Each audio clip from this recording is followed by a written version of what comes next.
People always said, you won't stick to it, you won't stick to it, you won't stick to it. And they were right. I never did stick to it. And then in middle of 2017, I give it up for a year. And in 2018, I was sitting with my daughter and I had chest pains. And that was where I was like, whoa, I basically, chest pains, I collapsed to the floor, got up, and I was like, what happened? And I was white as a ghost. Luckily, there was someone with me, one of my parents at the time, and I just thought, my daughter, she was alone, what she had done. So, middle of July 2018, I walked straight back into my group, and I haven't looked back since. Support for Slimming Stories is brought to you by Kim, the colouring book coach. Did you know that you can heal your heart and more through colouring and the other fun services Kim offers as a Reiki healer and intuitive? Visit thecoloringbookcoach.com now for your free colouring book and save 15% off any service when you use the code SlimmingStories15 in the booking notes when you make your appointment at thecoloringbookcoach.com. That's SlimmingStories15 in the booking notes. Hello and welcome back to another episode of Slimming Stories. I'm your host, Claire Oldham West. Hope all is well wherever you're listening. I've got some new listeners in Tanzania, Switzerland, Romania and Germany. And I just want to start off by giving you all a shout out, saying thank you so much for downloading the episodes. I hope you're enjoying the accents. I really appreciate you, so thank you so much. We've got another great episode in store. Shaun Kay is this week's guest, having lost 10.5 stone with Slimming World. He's also a Slimming World consultant, but don't let that put you off. It's not a salesy episode by no means, and Shaun certainly doesn't sugarcoat his slimming journey. He had some difficulties with his health, and that was one of the reasons that he really chose to commit to his health and weight loss journey. And I guess sometimes, it takes those big things in life just to kind of take stock of what's happening with our health and just to put the focus on that and make those changes. And it's done such a great job. Now, I know that a lot of people listening to this podcast may not have 10.5 stone to lose, but just imagine how that would feel if you was to wake up on Monday morning with an excess weight of 10.5 stone. How would your day pan out? How would it be looking after the kids, going to work, getting in the car for a drive, all those things that you kind of take for granted? 10.5 stone is a great weight loss, but just imagine when you listen to this episode how that would feel for yourself and how that would impact your life. And I think it takes a lot to take the courage, I guess, just to walk through the doors of either a gym or a slimming class and commit to changes that for Shaun have been amazing. They really have been transformational. And I'm so pleased that he had the courage to do what he had to do and that is now able to inspire others to do the same. So here's introducing Shaun to Slimming Stories. So I've asked you to come on, Shaun. I know that you've had a brilliant weight loss and you're also a Slimming World consultant. And I also know that you've had lots of media presence. You've been in magazines, got this fantastic Instagram page, which you're really interactive with, which is fantastic. But I do feel that sometimes I just want to hear the story from the horse's mouth, so to speak. I really didn't want to just read your story before I did this interview, because I know that obviously journalists have their own agenda, and I just wanted to hear how you was able to find the momentum just to get started, really. And also to ask, I know with a lot of guests that I've spoken to on Slimming Stories, I know that often the struggle with the weight from an early age. Was this the case with yourself, Shaun? I've always been big, really, to be fair.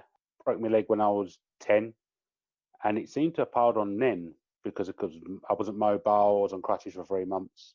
I was always active, always out and about. I was never one to be sitting indoors all the time. But yeah, it just stemmed from then, really. And then going to secondary school, the school lunches were convenient, stuff like that. Taking money to school, it was more and more convenience, you get what I mean? And yeah, it just spiraled out of then. But for me, really, it was when I hit 18 and I started working in my current job, and I had money coming in. Even before then, when I was 16 working at Sainsbury's, I had money coming in then, and I could just go to the takeaway, when I pleased, had my own money, so I just did what I had to do, you know what I mean? And it was always food-based, going out, oh, we'll get something to eat. And it was all the wrong choices, and I just seemed to balloon from then, really, from the age of about 15, 16. I think it's important that when you kind of get the freedom and then you get given kind of an insight into an adult world and you get that money, don't you? And you've got that intention of, right, okay, I've got this money, and that control is yours, for that you've never, as children, we've never experienced that, and now we've got our own money and we have that choice power. And it's funny, isn't it? I think a couple of my guests have mentioned this. Some of the guys as well have said that, you know, as soon as I got that money, the freedom. It's the freedom, isn't it? Yeah. The freedom to do what you want, yeah. So when you was working at Sainsbury's, my goodness, surrounded by all that food, the smell of the it was convenient. You could literally just take what you wanted. It was always around you. Temptation was just unbelievable, and it was some of the stuff that we used to do, like used to reduce stuff, get the reduced stuff. All these big cream cakes for like 20p at the end of the night. Yeah, I'll save that for later. That's mine later on. You know what I mean? Put it in the fridge. Yeah, I'll take that big chocolate gatos for 20p and just eat it. Walking to and from like work, having me dinner, and then coming back eating like a big French stick to myself and stuff like that. On the way back from work at 10 o'clock at night. So it was really unhealthy. And did you take any of those treats home to your family to enjoy, or was it kind of, the reason I'm asking this, was it something that you did in secret away from their eyes? Or was I was a secret eater. Don't get me wrong. Anyone who hasn't been big and tell me that they're not a secret eater, I'd be like, okay. But yeah, I was a secret eater. Looking back, yeah, I was. I never thought at the time, but yeah, I was. Yeah. It's hard to admit that, to be fair. But it's something that we do. I know my mum used to work between 14 and 16, I think she was, working at Coupland's, which is like a Yorkshire-based bakery. And she was the same. She'd like come home of an evening with all of these like cream cakes. And there wasn't like Sainsbury's eclairs, like the skinny, you know, really super skinny. There was proper, you know, probably like three times the size of a Sainsbury's one. Sounds good as well. And the temptation is real, isn't it? And I think temptation's everywhere. So how was it when you was growing up? What were the habits that you kind of seemed to roll out throughout your early adulthood? It wasn't really habits from my parents. It wasn't a strict upbringing or anything like that. It was basically, I was more and more just secretive. I'd rather not tell them. I'd take something from the fridge and take it up to my room. Yeah. So they didn't really know the full extent. They knew it was going on, but they didn't really know the full extent of what it could have been. Right. But no, it wasn't a strict upbringing. We literally just, both parents worked, come in, got from school, cooked dinner, and then went out to play, really. That's what it was. So really, I had no excuse to be a secret eater or anything. No. Or anything like that. And it's just, just normal family-based upbringing. That's it, really. More or less getting onto adulthood, young adult, thought I knew best. Of course, they'd be like, look, you've got to sort of think out, but being at that age, you think you know best, don't you? Absolutely. It never happens. And it never happens. So, they can offer advice, but you're not going to listen to them, are you? No. At what point did you think that your weight was actually affecting how you felt about your confidence and your health? It didn't really. I've always been the big lad throughout my group of friends, through work. And to be fair, I thought I was unstoppable. I thought I'd be 20 forever. It wasn't really affecting my work at that age, not early doors, because it wasn't an overactive job, which it turned into in the end. I think in my early 20s, I was sitting around about, it was either 21 stone, about 23 stone. And I'm quite broad anyway, so I carry it well. But I just plodded along it. And it didn't really affect me until a few years later when I changed jobs, started to affect my back. But I've always been a confident person. Deep down, I wasn't happy. Deep down, I wasn't. But I always portrayed myself as, I'm confident, big lad, don't care. But it wasn't the case, but I never admitted it. No. So with this unfolding, with your health unfolding and your weight going up and going up, did you manage that facade throughout your 20s? Was it your 30s when you decided to? Yeah, no, I got married at 24, and it started to hit home then, because when I went with the boys with the suit fittings, mine had to be specially made. So it was all right, it weren't too bad. So I couldn't get involved in it. Kind of put me back. So I tried the fad diets. They took a little bit off, but they're not sustainable. And then by the time my daughter come around, I was probably sitting at around about 25 stone. And I thought, right, I'm going to get my health kick in, as you do. There's my motivation. And I was doing it, and I lost 3 stone. I went down to about 20 stone, then piled it all back on. It wasn't sustainable, not in the right mindset. And that's when I hit the big 28 stone, probably 28, 29.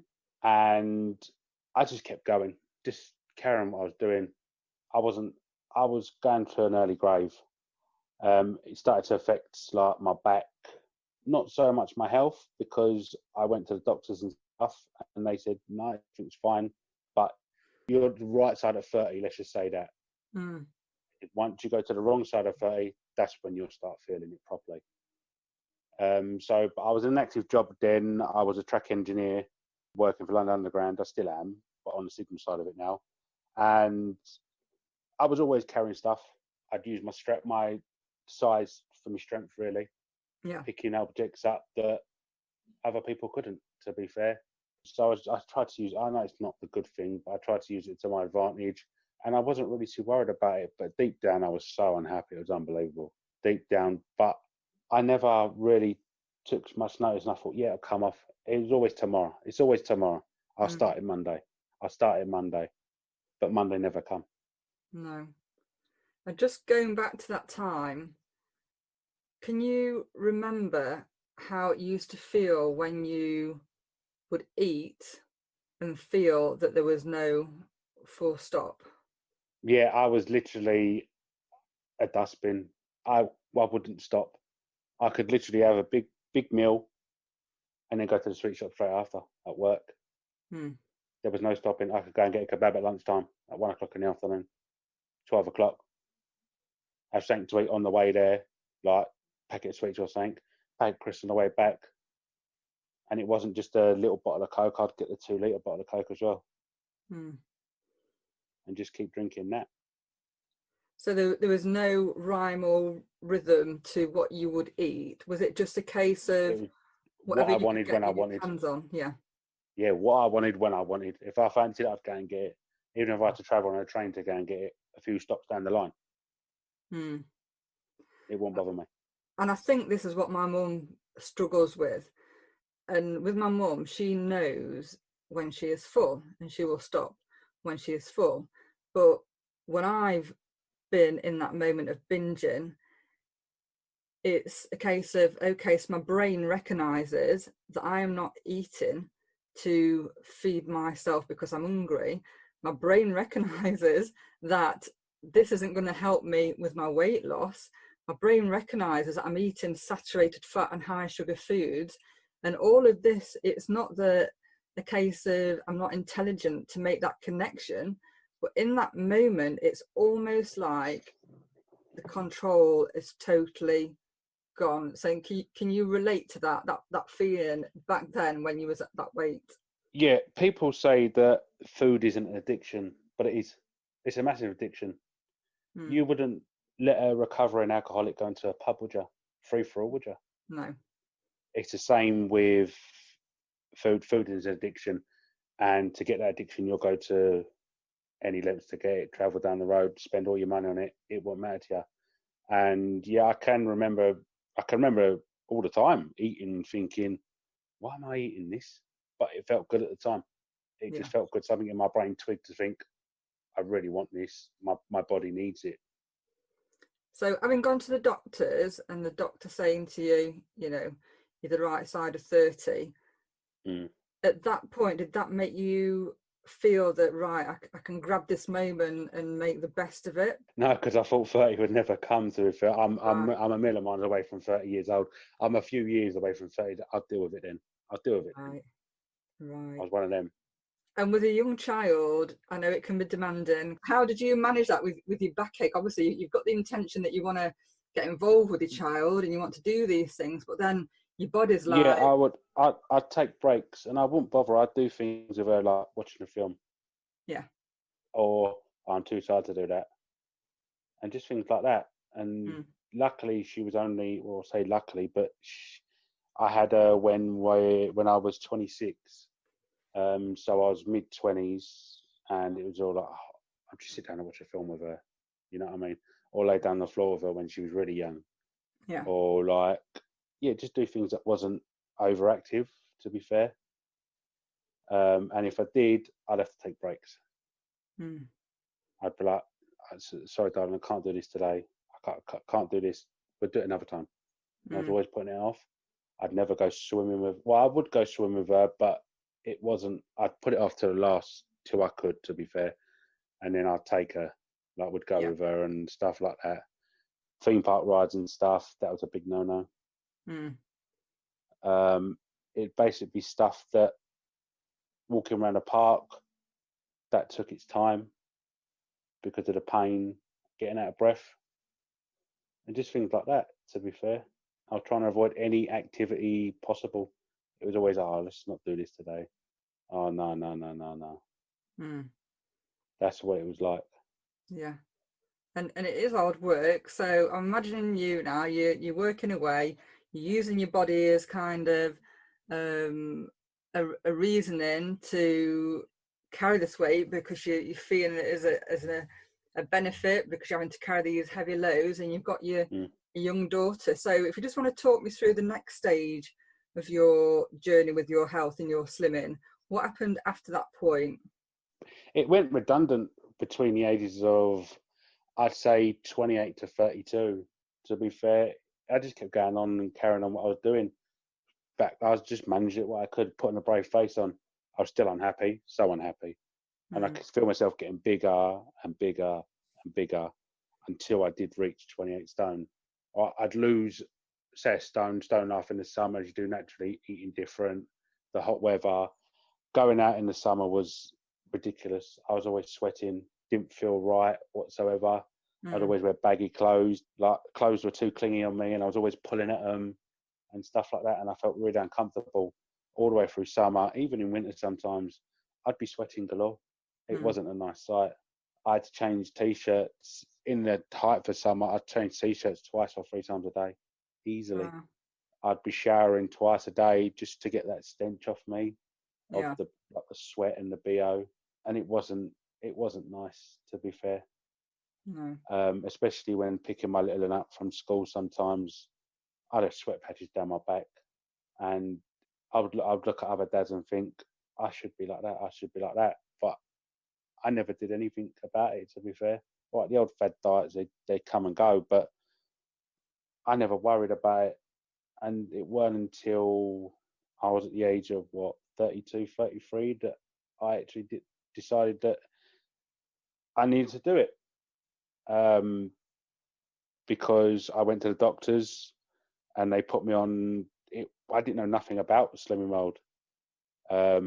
And it wasn't till then they put me on their referral scheme, which they told me, you've got to lose weight now, otherwise you're going to be in a box.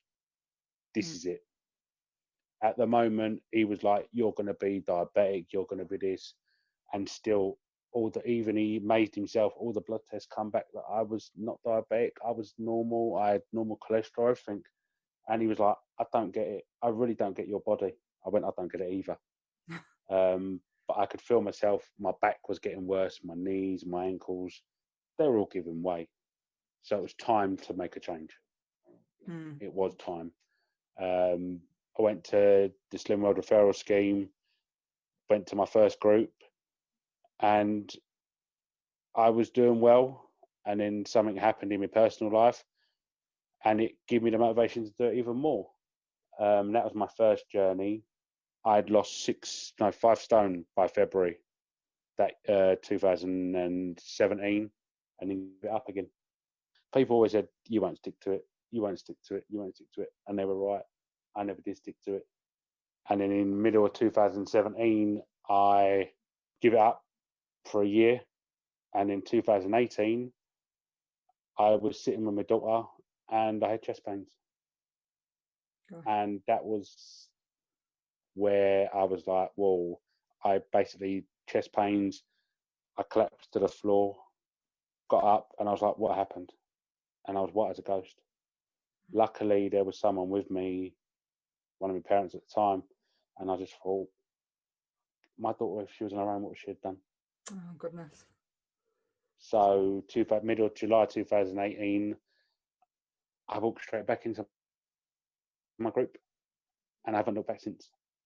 Absolutely. And what were the pains that you had? Did you go to the doctor? It was no, because I was worried I'd be told that I had a mini heart attack or something like that. I'm still stubborn like it now. I won't go to the doctors for anything like that. But yeah, no, it was really excruciating pain in my chest, and I was a bit like, and it scared me. Absolutely. It really did scare me. What prompted me in the beginning to lose the weight was I'd gone to Disneyland Paris with my ex-wife and my daughter, and I couldn't fit on one of the rides. I couldn't fit on the ride at all, and this was August 16, and I felt embarrassed. I couldn't do things like that with my daughter. She was growing up. She was 5 at the time. Couldn't do nothing. I was just standing there while watching her, having fun and making memories, and all the memories of her of me would be standing on the sidelines watching, which ain't fair on her or me. No, it's an hard call, isn't it? You know, you're wanting to, especially something like Disneyland Paris. It's a big treat, isn't it? There's all that hype about Disney, Disney this, Disney that, especially with young kids, and you're there, and then you can't do the intention, you can't follow through the intention, which is to create these fantastic memories. So after you had the chest pains, but thank goodness that you did come to, but that realization, that shock is, I mean, that's huge, isn't it? That, you know, talk about what is going to motivate us to lose weight. Do you think it's a fact that you kind of felt for your daughter? Do you think that was like the motivation to do something that gave you the shock? Because I kind of told it that I should have gone with the Disney Paris first, because that was the first time I started my journey that I went to the doctors, and it was a sequence. The Disneyland Paris was in 16. I went to the doctors late August. They put me to the referral in middle of 16 in September. I walked through the doors. Lost the 5 stone by 2017 February time, and then that's when I give it up and didn't bother, and then I ballooned back up from 23 stone back up to 28 stone. Gosh. Because I went back into my old habits. Yeah. I never broke the cycle, which I should have done, and I was still trying to go to the gym and stuff like that, still trying to follow it half-heartedly, but it wasn't. You can't out-gym a bad diet. And I thought, yeah, it'd be all right. I'm smaller. And it just crept up without me even realising. And that was when July 2018, I wasn't in a good place in my head either, to be fair.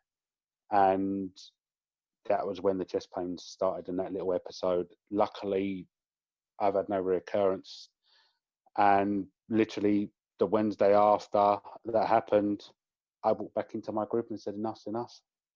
And I stepped on the scales at 28 stone again, and I just thought all that hard work has left me. I felt like a failure, a massive failure. And it's hard for anyone to have lost weight and to put that on, because when you're in that moment, when you're revved up and it's coming off, you're thinking, right, I'm getting towards my goal, I'm getting towards the goal, and you're losing pounds, and then that turns into stone. And then, like you say, it's a mental thing, isn't it? Something can happen, something can get triggered, and all the kind of like the good work goes. So what would you say to somebody listening that is looking to join a slimming club or to lose weight, to offer advice just to get into that headspace So I know people will say, for example, I want to lose weight for summer. I want, I've got a wedding coming up. But I feel that there needs to be a bigger conversation with ourselves, isn't it? Before we get to that point, what conversation do you think we need to have with ourselves before we look to join a club or we look to seek help? Are you willing to make the sacrifices? Because it takes dedication and hard work and a lot of sacrifices. All right, not so much now, but if you was going out for a meal, would you plan your meal? Would you go places, say you was going out to the cinema, would you take your own fruit or would you go and buy popcorn? You're going out with people, just say for a drink. Are you going to be the one that drives? Are you going to have the Diet Coke or are you going to have a drink? You've got to be in that right mindset, but only you can find your motivation. Be it be the wedding, be it be your daughter, your kids, or that dream holiday. You've got to find that motivation and only you can do it. But once you find that golden ticket, everyone has their moment. Everyone has their moment. And I was talking about this the other day. Everyone has their moment. And once you find that moment, keep hold of it. That's and right. Go and just do it head first. Don't look back. You won't regret it. Did you feel that you carried a lot of shame going back into group Yes. and getting on those scales? Yeah. I just felt that I'd let myself down, my daughter down, and my consultant down. She worked hard to get me to where I was with the support. But with Slimming World, there's no judgment. There's nothing like that. There's no shame in it or anything like that. You ain't judged at all with Slimming World. That's the thing. You're welcome back no matter what has happened in the past, because the past is gone. You can't dwell on it. Just got to keep looking forward and keep moving forward. It's a journey. So how did you start to forgive yourself for having put the weight back on and, in all intents and purposes, being back at 28 stone? What did you say to yourself to get you through that first week, having seen that number on the scales again? I looked at my daughter and I used my daughter. She's forgiven me. She never was really worried. Well, she was worried about me, but she never really was like, Daddy, I don't like you like this. I don't like you like this. She never said that, but I used her to get me through that first week. I'd look at pictures from when I was like 5 stone smaller the previous time I started my weight loss journey. And that's how I got through my first week. But luckily, on my first week back, I knew what I was doing. I've really enjoyed this episode because I think Shaun just really goes into detail about how difficult it was to carry around this excess weight. And it's not something that we always see or hear or read about, is it? And it's nice just for him to come on here and open up, especially as a consultant, and just be really honest about how that felt. So this is part 1 of Shaun's swimming story. Next week is part 2. So please come along and listen to the second episode. And if you're starting the week, if you've not quite with it, you've not really got your intentions set, I have added a link in the show notes to a food diary. So if you click on the link, you'll be able to download that, fill it in, and get yourself off to a great start for next week. So until next time, take care, and thanks for tuning in.